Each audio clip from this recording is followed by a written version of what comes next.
ஐயோ எப்பா ருத்துராஜ், உங்ககிட்ட தெரியாம தான் வார்த்தை கேட்குறேன். உங்களுக்கு கேப்டன்சி உண்மையாலுமே தெரியுமாப்பா?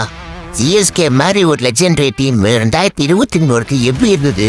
24 உங்கள்கிட்ட கேப்டன்சி கொடுத்ததுக்கு அப்புறம் எப்படி கூட்டம் எந்த கூட்டம் நிப்பாடுவீங்க பார்த்தீங்களா? இல்லை சும்மா தான் கேட்குறேன். போன மேட்ச்சு ஸ்பின்னர் தேவை, ஆனால் ஸ்பின்னர்ஸ் யாருமே போடவில்லை நூர் அகமத் தவிர. இந்த மேட்ச்சு ஸ்பின்னர்ஸே தேவையில்ல, ஆனால் இம்பாக்ட் பிளேயராக ராகுல் சௌரே கூட்டு வந்துட்டீங்க. புரியல உண்மையாலுமே. ஃபர்ஸ்ட் பேட்டிங் பார்த்துமா தெரில. ஸ்டேசர் எவ்வளோ ஸ்மார்ட்டா சடையில 3 ஓவர் மட்டும் கொடுத்துட்டு மீதிக்கிற 17 ஓவர் பேஸ் மட்டும் யூஸ் பண்ணாரு. நீங்க இம்பாக்ட் பிளேயர் ராகுல் சேரை கூட்டம் வந்தீங்க பார்த்தீங்களா?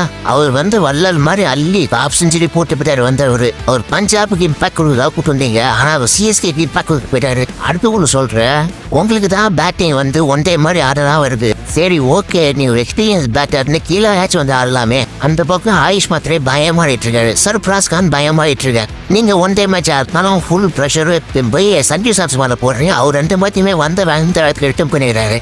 லோயர் ஆர்டர்ல துபே மேல பயங்கரமான ப்ரெஷர். அவர் தூக்கி அடிச்சுட்டு அவுட் ஆகிட்டு போயிட்டா ஃபுல் ஃபோக்கஸும் துபே மேலே வந்துடும்.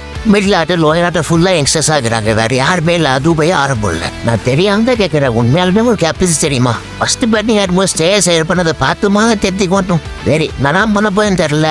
அதில் 2 மேட்ச் போச்சு. அடுத்து ஆர்சிபி கூட சின்ன சாமியில வேற அவங்க பொழக்க போறாங்க. இந்த வாட்டி அவ்வளவுதானா முடிச்சா? நீங்க தான் சிஎஸ்கே உடைய first captain. Hat-trick times play ஆஃப்ல போகாத ஒரே டீமா சிஎஸ்கே என்ன பண்றே தெரியலப்பா. எங்க போய் முடியப்போ தெரியல. எப்ப ஆர்சிபி ஹார்ட் கேச்சுங்கப்பா.